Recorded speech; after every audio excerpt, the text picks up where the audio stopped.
안녕하세요, 반갑습니다. 로앵커입니다. 오늘은 시장 참가자뿐만 아니라 경제계에 아주 많은 사람들이 주목하고 있는 잭슨홀 미팅에 대해서 알아보겠습니다. 그 전에 구독과 좋아요 한 번씩만 눌러주시고요. 바로 시작하겠습니다. FOMC 회의에서 미국의 금리가 결정된다는 건 너무 잘 아실 테고, 이후에 FOMC 의사록이 발표되면 거기에 연준위원들의 상황인식이나 또 앞으로의 스탠스 등을 보다 자세하게 확인할 수 있다는 건 잘 아실 텐데, 그럼 잭슨홀 미팅이 뭐냐? 정식 명칭은 캔자스시티 연방준비은행 경제정책 심포지엄인데, 잭슨홀에서 열린다고 해서 간단하게 잭슨홀 미팅이라고 부르게 된 겁니다. 잭슨홀은 샌프란시스코에서 국립공원인 옐로스톤으로 가는 길목에 있는 유명한 스키 리조트가 있는 곳인데요. 해발 2100m의 고지대긴 한데, 이 잭슨홀 공항이 있는 덕분에 좀 접근성이 좋아서 휴양지로도 유명하다고 해요. 물론 저는 한 번도 못 가봤습니다. 구글링 통해서만 보긴 했는데, 어쨌든 이곳에서 잭슨홀 미팅이 열리는데, 처음에는 농업 관련 학술 대회로 시작을 했다고 해요. 그게 1978년이었는데 1982년에 당시에 연준 의장인 그 유명한 폴 볼커가 참석을 하면서 경제정책 심포지엄으로 탈바꿈을 하게 됩니다. 이후로 매년 8월에 세계 각국 중앙은행 총재들과 경제 석학들이 모이게 되면서 지금의 위상, 관심을 받게 됐죠. 앞에서 말씀드린 것처럼 초창기만 하더라도 경제 전문가들이 모여서 어떤 경제 정책이나 통화 정책에 대한 논의를 하는, 그래서 학술 모임 성격이 강했었는데, 이게 언제부턴가 여기서 나온 발언들이 세계 경제와 또 경제 정책의 척도 역할을 하게 된 거죠. 세계 각국의 중앙은행 총재들도 모이고 또 주요국 재무부 장관도 모이고 난다긴다는 석학들 다 모이니까 당연히 거기서 어떤 논의들이 오고 가고 또 어떤 말들이 나오는지에 따라서 이후의 통화 정책이나 재정 정책의 방향성을 가늠할 수 있는 아주 중요한 자리가 된 거죠. 한 가지 예로 2010년에 그 헬리콥터 벤 버냉키 전 연준 의장이 잭슨홀 미팅에서 2차 양적 완화 가능성을 시사한 적이 있었는데, 실제로 대규모 양적 완화가 시행이 됐죠.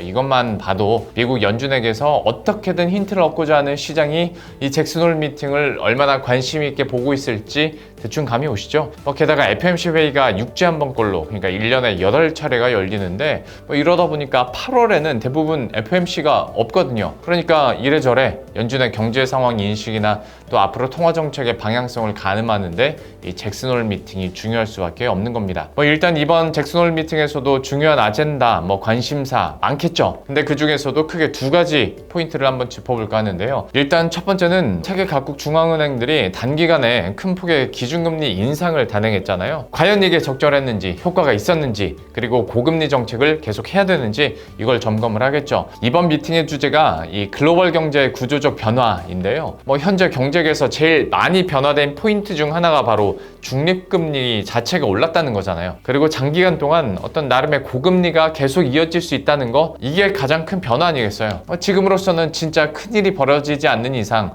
팬데믹 혹은 그 이전 수준으로 돌아갈 리는 없을 테니까, 이런 변화된 상황에서 통화 정책은 어떻게 방향성을 보여야 하는지에 대해 논의하는 시간을 갖겠죠. 이어서 두 번째 관점 포인트, 사실 이게 진짜죠. 결국 제롬 파월 연준 의장의 발언이 큰 주목을 받게 될 겁니다. 일단 작년을 생각해보면 잭슨홀 미팅에서 파월 의장이 그때 당시에 물가 안정을 이루는데 많은 고통이 따르겠지만 목표한 인플레이션 수준으로 돌아갈 때까지 강력한 정책 기조를 멈추지 않겠다, 이런 말을 하면서 연이은 자이언 스텝이 지속이 됐고요. 시장에서는 그때 당시에 울트라 스텝 얘기까지 나중에 나왔었죠. 이런 연설 직후에 미국 증시가 급락한 건 두말할 필요도 없고요. 엄밀히 말해서 파월 의장이 강력한 긴축 의지를 나타내는 그 순간부터 연설을 하는 도중에 내내 지수는 빠지기 시작을 했죠. 그럼 1년이 지난 지금은 어떨까?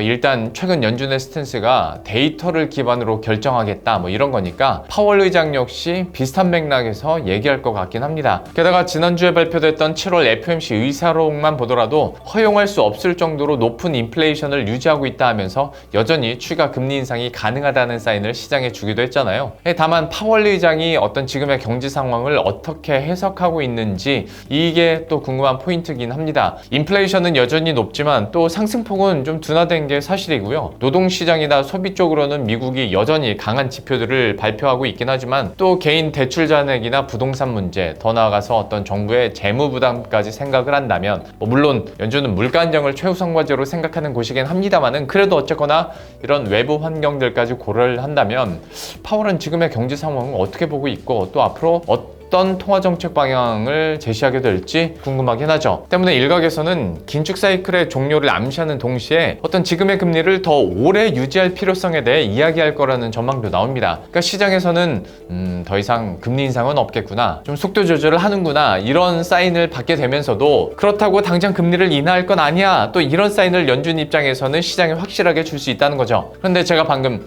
확실하게 줄 수 있다라고 표현을 하긴 했고, 시장에서도 어련히 확실하게 받아들이겠지만 그건 듣는 사람 입장이고, 파월 의장의 발언은 굉장히 중립적이고 아산모사하고 애매하게 나올 수 있으니까요, 우리들은 이제 그 행간에 숨어있는 의미를 찾아야 하는 거겠죠. 그리고 더불어서 이번 파월의 연설을 통해서 앞으로 남아있는 9월과 11월, 12월 FMC에서의 연준 스탠스도 좀 어렴풋하게나마 가늠할 수 있을 거예요. 지난주에 공개된 의사록에서도 연준위원들이 과도한 긴축으로 인한 위험에 대해서는 인지를 하고 있는 것 같으니까요. 그렇다고 매 파월이 갑자기 비둘기 파월로 확 변할 수는 없겠습니다만은 좀 온순한 매 정도는 될 수 있지 않을까, 이런 기대 아닌 기대도 하게 되는 거죠. 가뜩이나 최근에 미국 국채금리가 계속 오르면서 이 연준 입장에서는 긴축 사인을 좀 강하게 보내기에는 부담이 될 수밖에 없거든요. 미국 10년물이 4.3%를 넘긴 상황이다 보니까 채권 시장을 진정시켜야 하기도 하고요.